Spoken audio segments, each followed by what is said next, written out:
Assalamualaikum warahmatullahi wabarakatuh. Baik, di sini saya akan sedikit menjelaskan sedikit materi yang judul teori. Apa sih itu teori?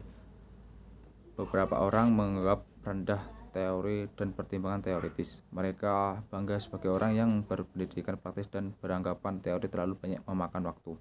Tidak ada teori disebut benar apabila ia tidak relevan dengan fakta-fakta, karena orang yang berpikir seperti itu masih kurang pengertiannya akan teori, sebab teori itu tidak lain adalah interpretasi dari fakta-fakta. Adapun macam-macam teori yang dibagi menjadi dua, yaitu teori umum dan teori khusus. Apa sih itu teori umum? Teori umum adalah apabila suatu pernyataan benar, maka ia benar secara universal. Jadi seperti contoh berikut: apabila semua keadaan lain tetap, bertambahnya permintaan akan menaikkan harga barang. Yang kedua yaitu teori khusus. Teori khusus adalah teori yang berkaitan dengan sejumlah fakta-fakta partikular tertentu. Ia berusaha menjelaskan fakta-fakta itu dalam hubungan yang satu dengan yang lain. Contohnya seperti berikut: bila seorang dokter setelah memeriksa tubuh pasien, ia menetapkan bahwa pasiennya menderita sakit ini dan untuk mengobatinya dengan cara begini, maka ia membuat teori yang bersifat khusus. Adapun pengujian hipotesis. Ukuran-ukuran yang dapat kita gunakan untuk memulai suatu hipotesis adalah: 1. Relevansi. Hipotesis tentulah harus relevan dengan fakta yang hendak dijelaskan. Hipotesis yang diajukan harus dapat ditarik darinya kesimpulan deduktif dengan fakta-fakta yang menjadi permasalahan. Hipotesis yang tidak relevan dengan faktanya akan gagal berfungsi sebagai interpretator fakta-fakta. Karena itu sebuah hipotesis yang baik tentulah relevan dan faktanya.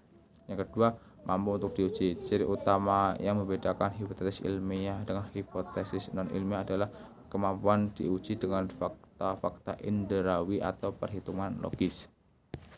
Yang ketiga, bersesuaian dengan hipotesis yang telah diterima sebagai pengetahuan yang benar. Suatu hal yang perlu diperhatikan bahwa suatu hipotesis itu dapat diterima apabila ia koheren dengan hipotesis yang lebih dahulu dinyatakan dan disusun secara logis, diterima oleh manusia, serta dihargai sebagai sesuatu yang bernilai tinggi.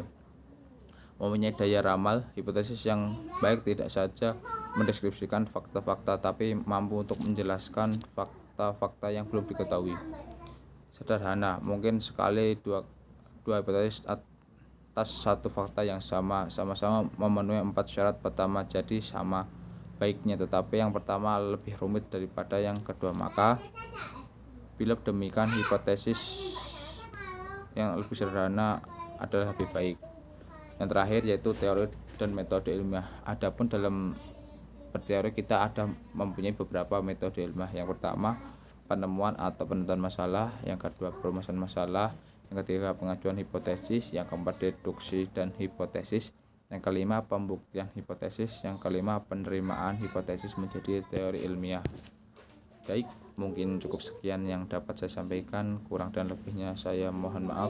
Wassalamualaikum warahmatullahi wabarakatuh.